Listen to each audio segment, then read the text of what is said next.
Kodak did not fail because it missed the digital revolution. This is the most common misunderstanding. The company actually invented the first digital camera. Steve Sasson created the prototype in 1975. They held the foundational patents. They saw the future long before their competitors. The failure was not invention or foresight. It was courage and structure. The real story holds a critical lesson for modern business. It warns about protecting today at the expense of tomorrow. The usual narrative: a legacy giant, too slow and arrogant. But internal documents tell a different story. Kodak knew about digital. They invested billions in digital imaging research in the 1980s and 1990s. The problem was structural resistance to change. Kodak's razor and blades model is key.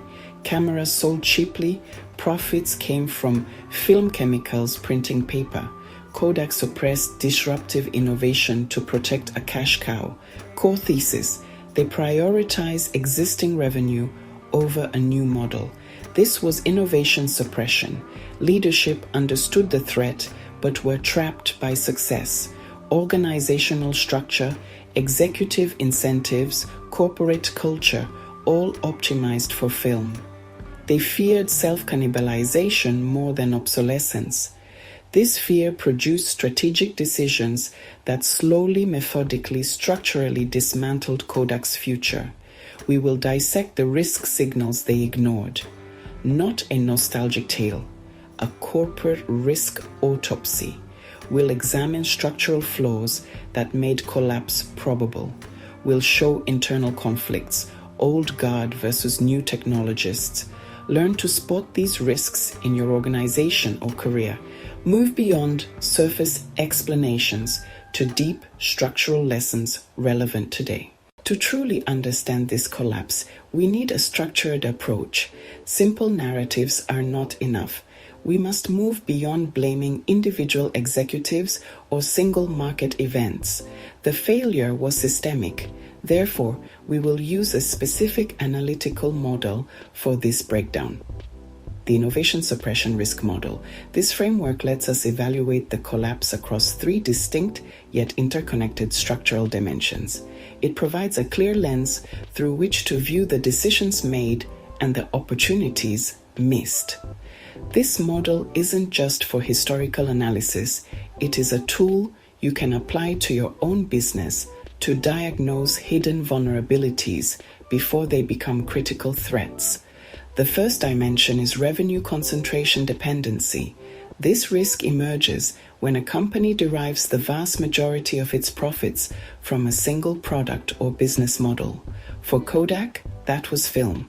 We will examine how this extreme dependency created a powerful institutional bias against any technology that threatened it. The entire organization was geared towards optimizing and defending the film business. This focus created blind spots and made it nearly impossible for new, competing ideas to gain traction or receive adequate resources. The dependency was not just financial, it was cultural and psychological. The second dimension is cannibalization fear. This is the explicit and implicit fear that a new product will destroy the sales of a company's existing profitable products. Kodak's digital cameras were a direct threat to film sales. Instead of launching a full-scale assault on the emerging digital market, which they were positioned to lead, they hesitated. They tried to create hybrid products or limit the functionality of their digital offerings to protect the film division. We will analyze internal reports and strategic debates that show how this fear paralyzed decision-making and led the company to cede its early advantage to more agile competitors. Finally, the third dimension is executive incentive misalignment. A company's strategy is ultimately driven by how its leaders are measured and rewarded. At Kodak, executive bonuses and promotions were tied to the performance of the film division. The incentive structure rewarded short-term profit protection, not long-term transformation. There was little personal or professional gain for an executive to champion a disruptive project that would undermine the company's most profitable unit. We will show how this misalignment ensured that capital, talent, and strategic focus remained locked in the past, sealing the company's fate. Table of Contents, Part 2, Context and Peak Position, about 4 sections. 1. The Untouchable Colossus. 2. The Anatomy of Dominance. 3. The Razor and Blades Profit Engine. 4. The First Cracks in the Foundation. To comprehend the magnitude of Kodak's fall, we must first appreciate the heights from which it fell. In the mid-1970s, Eastman Kodak was not just a company, it was a global institution. It was a titan of industry synonymous with photography itself. In the United States, its market share was utterly dominant. Kodak sold approximately 90% of all photographic film. Kodak sold approximately 85% of all cameras. Kodak market share, film 90%, cameras 85% in the mid-1970s. This was not a fleeting moment of success, but the culmination of decades of market leadership. The brand was so ingrained in popular culture that the term Kodak moment became a universal phrase for a memory worth capturing. The company seemed less like a business and more like a permanent fixture of modern life. The scale of its operations was staggering. Kodak was a blue-chip stock. Kodak was a core holding in investment portfolios. Kodak was a symbol of American industrial might. Its revenues were measured in the billions of dollars, equivalent to tens of billions in today's currency, placing it among the world's most valuable companies. It employed over 140,000 people globally, with its headquarters in Rochester, New York, functioning as a massive city within a city. This scale provided immense barriers to entry for any potential competitor. Kodak's sheer size allowed it to achieve economies of scale in manufacturing, research, and marketing that no other company in the photography space could hope to match. It was, by all appearances, an unbreachable fortress. This dominance created a powerful perception of invincibility, both internally and externally.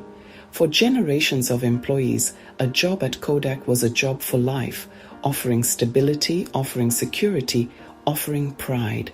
For investors, the company was a reliable engine of profit and dividends.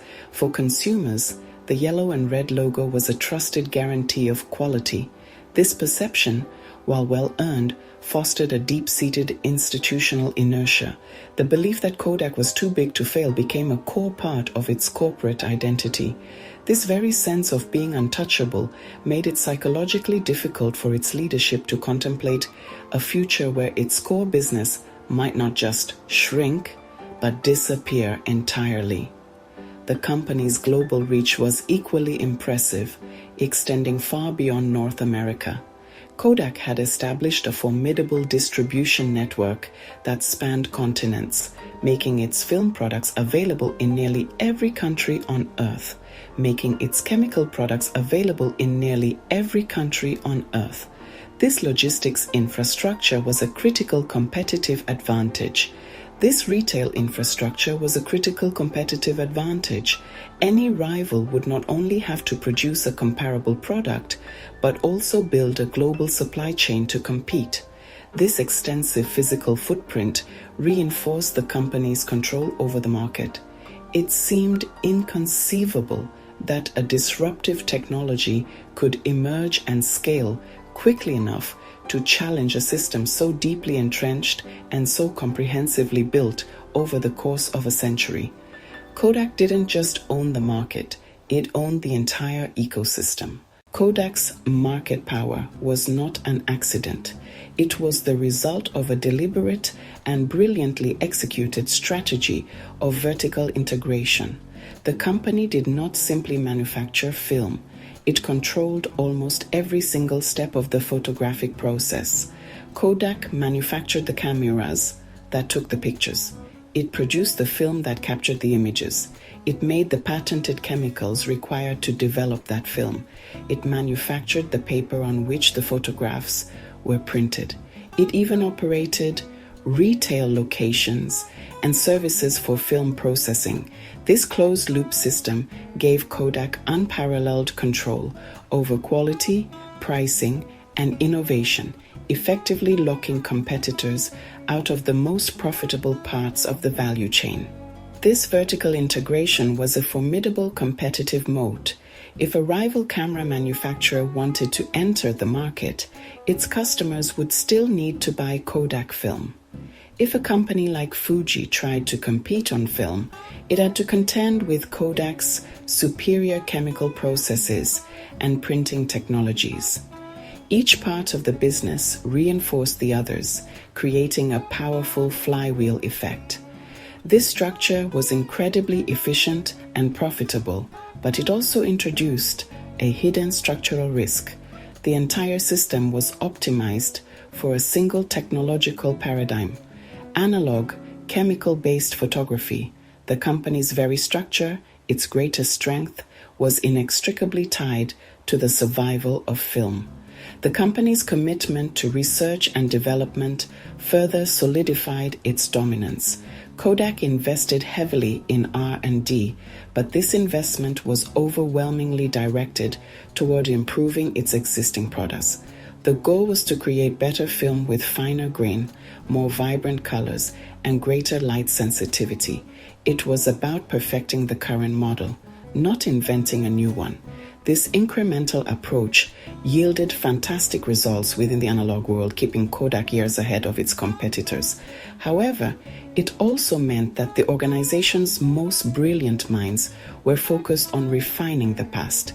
The institutional momentum was geared toward optimization, not reinvention, a critical factor in its later inability to pivot. This deeply integrated structure also shaped the company's culture. Departments were organized around the film-based value chain, and career progression was tied to expertise within this established system. An aspiring executive would build a career in chemical engineering, film emulsion coating, or retail logistics, all disciplines centered on the analog world. This created a generation of leaders whose knowledge, experience, and professional identity were rooted in the very business model that digital technology would eventually render obsolete. The anatomy of Kodak's dominance was also tragically the blueprint for its eventual failure to adapt. The system was designed for perfection, not for radical change. Section 3: The Razor and Blades Profit Engine.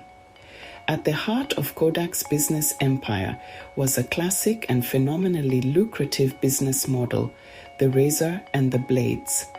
Like Gillette, which sold inexpensive razors to drive sales of high-margin blades, Kodak often sold its cameras at a relatively low price, sometimes even as loss leaders.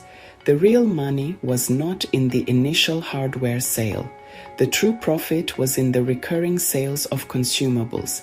Every time a customer took a picture, they used a piece of film. Once the roll was finished, it had to be developed using Kodak chemicals and printed on Kodak paper. This annuity-like revenue stream was the engine of the company's incredible profitability. The margins on film and its associated products were enormous. While the cost to manufacture a roll of film was minimal, its retail price was significant. The profits from processing and printing added another layer of high-margin revenue. This model was a cash-generating machine. It funded the company's vast operations, its generous employee benefits, and its consistent dividends to shareholders. The entire financial structure of the corporation, from its budget allocations to its executive compensation plans, was built around protecting and growing these recurring revenues. This intense focus on film profits became the single most important factor in its strategic decision-making. This financial dependency created a powerful institutional imperative to view any alternative technology through a very narrow lens. When the first digital camera was invented internally in 1975, the immediate question from management was not about its potential. Instead, they asked how it would affect film sales. The prototype device did not use film, which meant it did not contribute to the razor and blades model. From a purely financial perspective, every digital photograph taken was a lost revenue opportunity. This mindset framed digital not as a new market to be conquered, but as a direct threat to the company's core profit center. This is the baseline risk exposure that set the stage for Kodak's downfall. The company's revenue was overwhelmingly concentrated in a single vulnerable business model. Any strategic pivot would require sacrificing predictable, high-margin profits for an uncertain future with a completely different and potentially lower-margin business model. The leadership was faced with a daunting choice: protect the golden goose that was laying golden eggs today, or embrace a disruptive technology that might kill it. Their deep financial dependence on film made it almost impossible to choose the latter. The structure of their success became the cage that trapped them. Section 4. The first cracks in the foundation. Even at the peak of its power in the 1980s, the first subtle signals of change began to emerge. These were not dramatic headline-grabbing events, but small tremors hinting at a shifting technological landscape. One of the earliest signals came from the development of charge-coupled devices, or CCDs. These were the semiconductor sensors that could capture images electronically, the core technology of digital cameras. While Kodak was a pioneer, other companies in Japan were also making rapid progress. Sensor performance was improving exponentially, and their cost was falling just as fast, a clear sign of disruptive tech. Consumer behavior started to shift. The rise of the personal computer in the 1980s and early 1990s began creating a digital ecosystem in homes and offices. People grew comfortable with screens and digital files. Photography remained mostly analog, but the infrastructure for digital imaging was being built. This was a weak but crucial signal. It suggested future consumers might value immediacy and flexibility over the familiar process of film development. Kodak's market research noticed these trends, but treated them as niche rather than existential. New competitors, not bound by Kodak's legacy, soon appeared. Companies like Sony, expert in electronics and miniaturization, began experimenting with devices like the Mavica, 1981. Those early devices weren't an immediate commercial threat, but they represented a different way of thinking. Electronics firms saw digital imaging as a natural extension of their skills. They weren't trying to protect a film business. Their entry signaled the future could be contested by outsiders.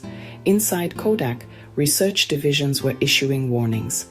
Engineers like Steve Sasson, inventor of the digital camera, kept refining the tech. They showed forecasts to leadership predicting parity with film within a set time frame. A 1986 internal report projected digital would seriously threaten film in about 10 years. Signals were coming from outside and inside the company's walls. Leadership knew the timeline and the technology. The foundation wasn't yet crumbling, but the cracks were visible to anyone willing to look. Dimension 1. Revenue concentration dependency. The first dimension defines a risk when an overwhelming majority of a company's profits are derived from a single product line or a single business model. For Kodak, this was the analog film ecosystem. This was not just a strength, it was a profound structural vulnerability. The company's financial health was linked to the sale of film, chemicals, photo paper. Late 1980s, roughly 70% of revenue came from film and chemical products. This dependency created institutional gravity, pulling resources, strategic thinking, corporate energy toward preserving that one revenue stream. Anything not directly supporting the film business was seen as a distraction or a threat.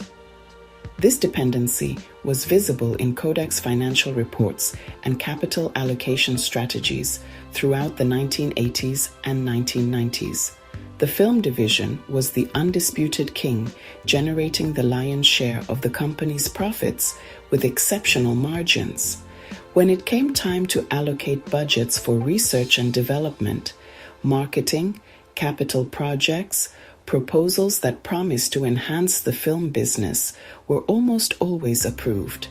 In contrast, projects from nascent divisions like digital imaging had to fight for every dollar. They were judged not on their long-term potential, but on their inability to match the short-term profitability of film. The ignored warning signal was the slow but steady decline in the growth rate of film sales. Absolute revenue remained strong for a long time, while percentage growth flattened and eventually stagnated long before the cliff edge decline. This is a classic early warning signal of market saturation and technological substitution. A healthy organization would have seen this as an urgent call to diversify revenue streams. Instead, Kodak's leadership doubled down, focusing on cost-cutting, marketing campaigns to prop up film sales rather than investing seriously in the next growth engine. The structural consequence was profound. It created an organizational echo chamber where the prevailing logic was, what made us successful will keep us successful. This mindset made it nearly impossible for the company to pivot. The entire corporate structure, from its manufacturing plants, designed for chemical coating, to its supply chain, optimized for delivering physical film cartridges, was purpose-built for the analog world. Shifting to a digital model would require dismantling this finely tuned machine and building something entirely new and unfamiliar. The dependency on film revenue was not just a line on a balance sheet. It was a cultural and operational cage from which Kodak could not escape. But here's where it became dangerous. The dependency on a single profit engine fostered a crippling lack of strategic flexibility. Because the film business was so profitable, it created a corporate culture that was deeply resistant to risk and intolerant of failure. The film division was predictable, high margin. Digital imaging, by contrast, was uncertain, low margin, rapidly evolving. For Kodak's management, trained to deliver consistent quarterly earnings from a mature business, venturing into the chaotic world of digital electronics felt like a reckless gamble. They were being asked to trade a proven certainty for a speculative possibility, a trade that their entire organizational DNA was programmed to reject. This deep-seated risk aversion manifested as a preference for incremental improvements over radical innovation. Kodak's R&D budget was vast, but it was primarily funneled into projects that offered small, predictable enhancements to film technology. The goal was to make film colors richer, grains finer, speeds faster. These were safe bets that protected the core business. True disruptive innovation, like the digital camera, was starved of the resources and executive sponsorship it needed to thrive. It remained a laboratory curiosity, a side project, rather than the centerpiece of the company's future strategy. The organization lacked the mechanisms to nurture a business that operated on a completely different financial and technological model. The historical evidence for this is clear in Kodak's product strategy during the 1990s. Instead of launching a full-throated assault on the digital market they had pioneered, they hedged their bets. They released hybrid products like the Advantic system, which used a new type of film but offered some digital-like features. They developed photo CD players that allowed people to view their developed film pictures on a television. These were attempts to graft digital features onto the old analog model, to bring customers into a digital-ish world while still forcing them to buy film. It was a strategy born from a desperate desire to protect the core profit engine, rather than a bold vision to lead a new market. The ultimate structural consequence was a complete misreading of the market's trajectory. Kodak's leadership believed they could manage the transition from analog to digital as a slow, controlled evolution. They thought they could dictate the pace of change, allowing their film business to decline gracefully while their digital business slowly grew. But disruptive innovation does not work that way. The market reached a tipping point, and when it did, the shift was sudden and brutal. Consumers abandoned film not over a decade, but over a few short years, because Kodak's entire structure was dependent on its single profit engine. When that engine failed, the entire company collapsed with it. The second dimension of our model is cannibalization fear, which is the organizational anxiety that a new product will eat into the sales of an existing profitable one. At Kodak, this fear was palpable. The digital camera was not just a new product, it was a direct substitute for the entire film ecosystem. Every digital camera sold was one less film camera sold. Every digital picture taken was one less roll of film purchased, one less development process paid for, one less sheet of photographic paper used. From the manager's perspective, the digital camera was an existential threat, a monster created in their own labs. It threatened their jobs, it threatened their budgets, it threatened their status. This fear produced strategic self-sabotage. Internal resistance to digital projects was immense. The inventor Steve Sasson was told, "That's cute, but don't tell anyone about it." This was not isolated. Throughout the 1980s and 1990s, the digital division was treated as an internal competitor. It was siloed, it was underfunded. Its successes were viewed with suspicion, not celebration. Kodak had the patents, Kodak had the technology, Kodak had the brand name to dominate digital from the start, yet it deliberately held back to protect its legacy cash cow. The primary ignored signal was repeated internal R&D forecasts. Those reports showed the inevitability of digital's rise. Scientists produced detailed reports and timelines. They knew the crossover point was coming. Leadership used those forecasts to calculate how long they could protect film. They saw disruption as a threat to manage, not an opportunity to seize. The danger: Kodak waited for others to prove the business case. Competitors like Sony entered and educated consumers. Competitors like Canon entered and educated consumers. Competitors like Nikon entered and educated consumers. Kodak let others bear market creation costs and risks. They planned to swoop in later with brand and technology. That follower strategy was catastrophic. It ceded first-mover advantage. Competitors established their brands. Competitors built supply chains. Competitors set technological standards. Kodak was left playing desperate catch-up. The structural consequence of this cannibalization fear: Kodak ended up competing against itself. Instead of presenting a unified front to the market, the company was consumed by internal turf wars. The film division, the digital division. The film division's objective was to maximize its own revenue, which meant actively working to slow the adoption of digital photography. The digital division was trying to build a new business, while powerful forces inside the company aligned against it.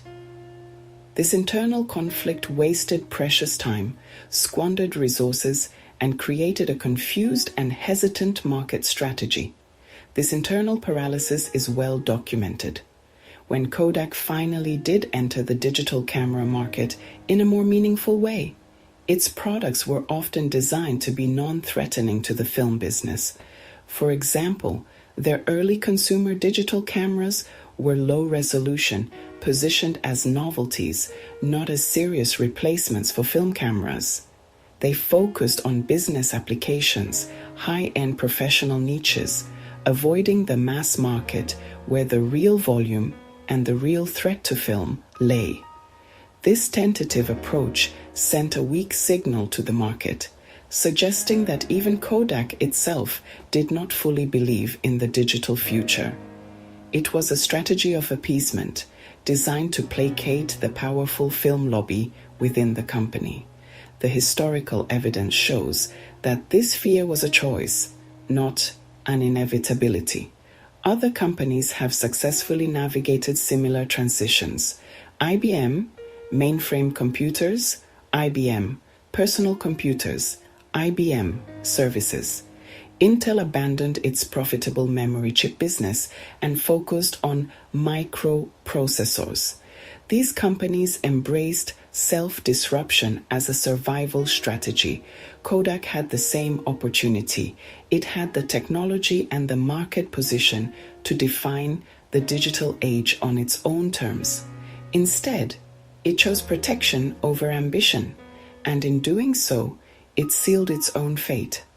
Ultimately, the peril of protecting the past is that the future arrives anyway. The market does not wait for incumbents to get comfortable with disruption. By trying to avoid cannibalizing its own revenue, Kodak ensured that its revenue would be cannibalized by others. Competitors, unburdened by a legacy to protect, moved aggressively and captured the market that Kodak should have owned.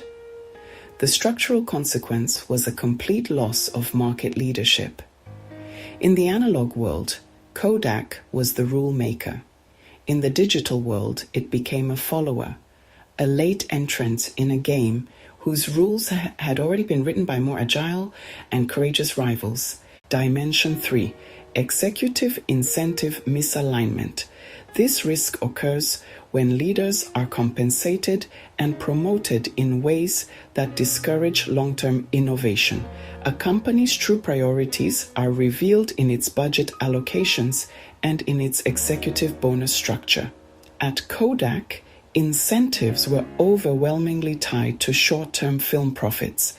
Executives received their largest bonuses and best career opportunities by hitting quarterly profit targets and annual profit targets. That created a personal disincentive to support projects that threatened those profits. Imagine you are a senior executive at Kodak in the 1990s.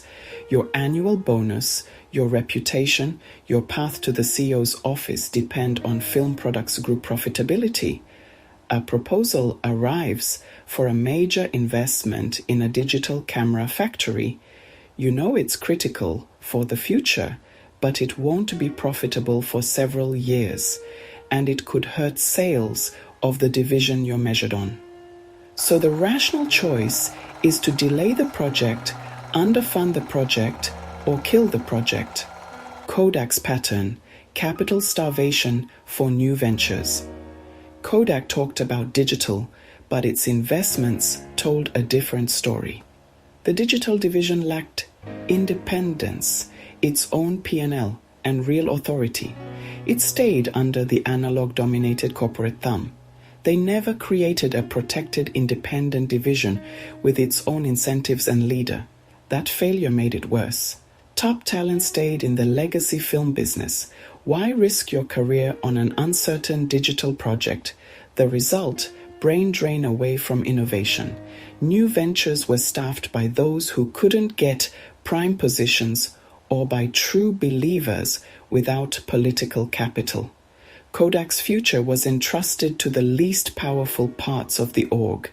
Table of Contents, Part 4. 1. The Turning Point and the Unraveling 2.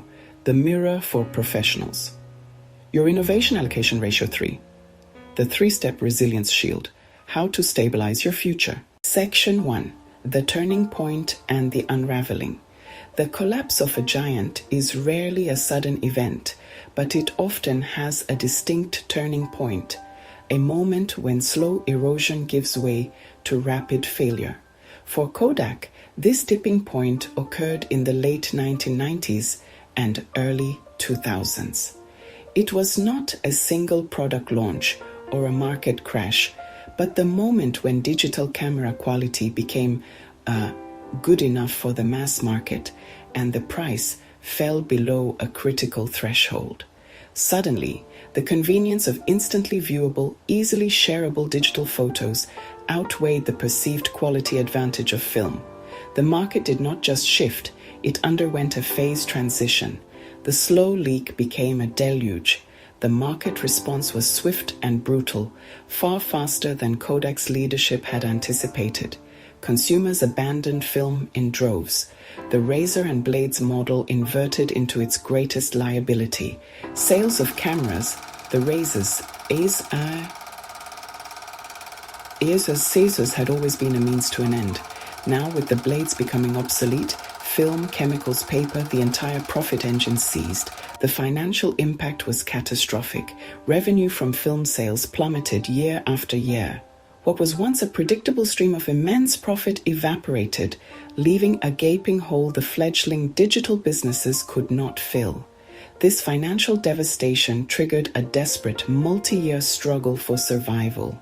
Kodak was forced into painful restructurings, closed dozens of manufacturing plants, laid off tens of thousands of employees, watched its stock price collapse into penny stock territory. The company that had invented core technology of the digital age was now a laggard. The ultimate outcome was inevitable. In 2012, Eastman Kodak filed for Chapter 11 bankruptcy. The collapse was structural, protecting today at the expense of tomorrow. The key lesson: market leadership and technological superiority are perishable. Kodak had both, yet internal structure prevented adaptation.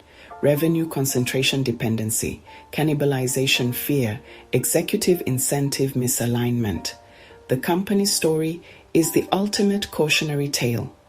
The forces that create success can become the things that guarantee failure. The external market is unforgiving of internal dysfunction. Kodak's fortress crumbled from within due to a failure of courage and structure. The story of Kodak is not just a historical business case. It is a mirror for every professional, entrepreneur, strategic thinker. Kodak didn't fail because it lacked intelligence or resources. It failed because it feared replacing its own reliable, high-margin revenue with something new and uncertain. That is the essence of cannibalization fear. Now, you must turn that mirror on yourself. Are you protecting your current income, your current job title, or your current skill set at the expense of your future? Adaptability. Are you behaving like Kodak's executives in the 1990s? To make this tangible, we can define a personal metric: your innovation allocation ratio. This is a simple calculation. The amount of money or time you invest in developing future-proof skills, exploring new opportunities, or building new professional assets, divided by your total income or your total working time. If you are an employee, this could be the time you spend learning a new software, earning a relevant certification, or networking outside your immediate field. If you are a business owner, it is the budget you allocate to R&D or experimental projects with no immediate return. Innovation allocation ratio, gauge 0 to 2%, fragile, 3 to 5%, adapting, 5 to 10% plus, resilient. If your innovation allocation ratio is hovering between 0% and 2%, your professional structure is fragile.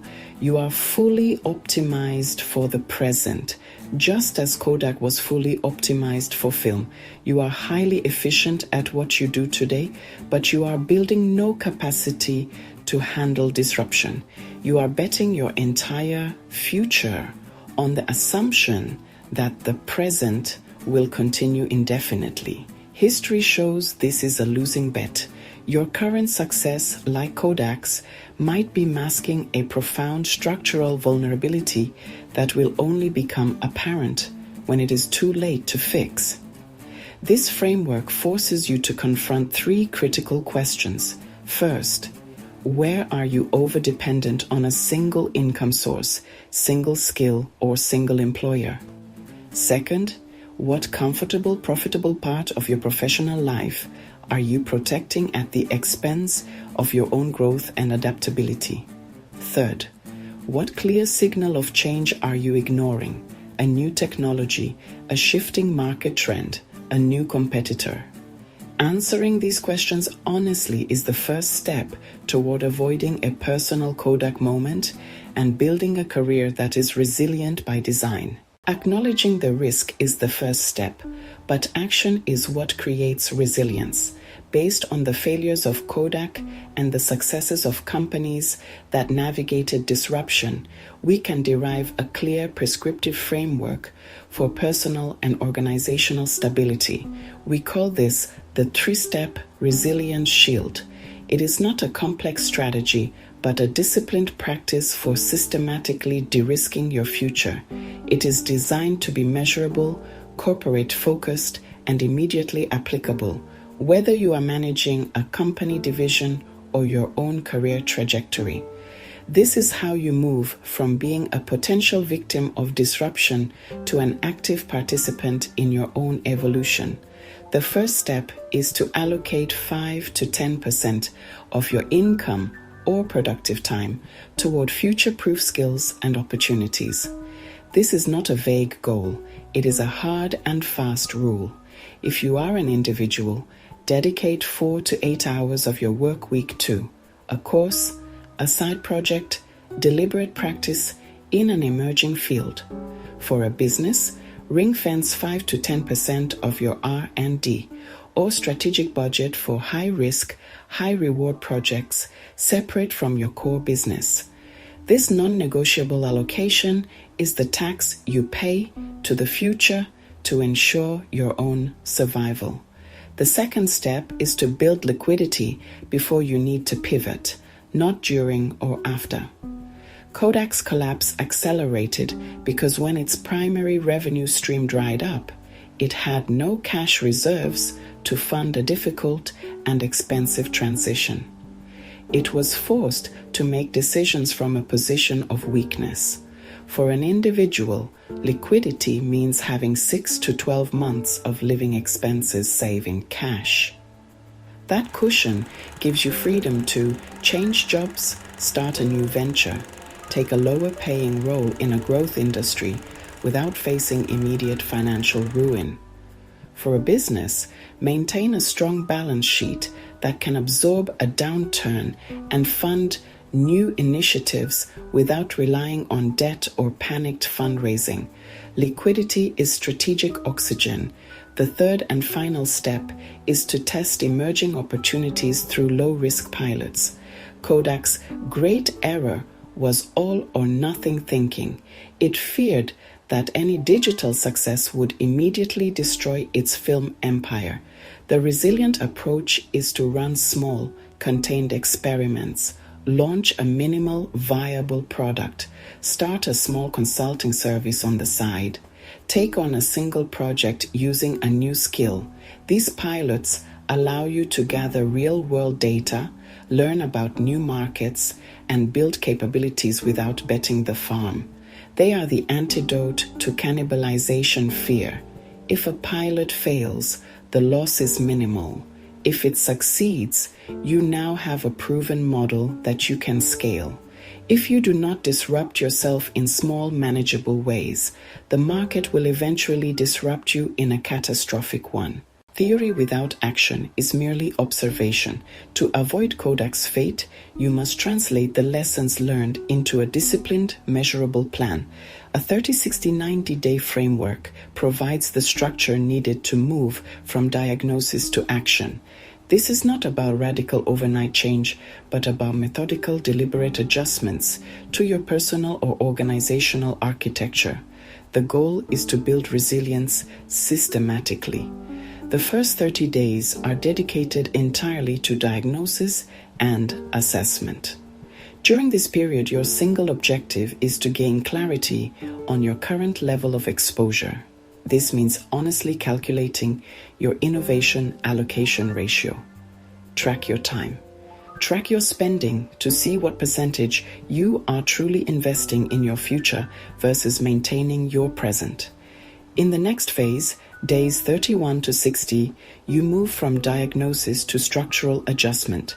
Based on your 30-day assessment, your goal is to implement the first step of the resilience shield. This is where you formally reallocate your resources. As an individual, carve out a non-negotiable block of time in your weekly calendar, 5 to 10%, and dedicate it to learning or building. For a business, create a separate budget for experimental projects. Critically, this is also when you adjust incentives. If you lead a team, introduce a new metric or bonus that rewards experimentation, even if it doesn't yield immediate profit. This begins to counteract the powerful pull of short-term optimization.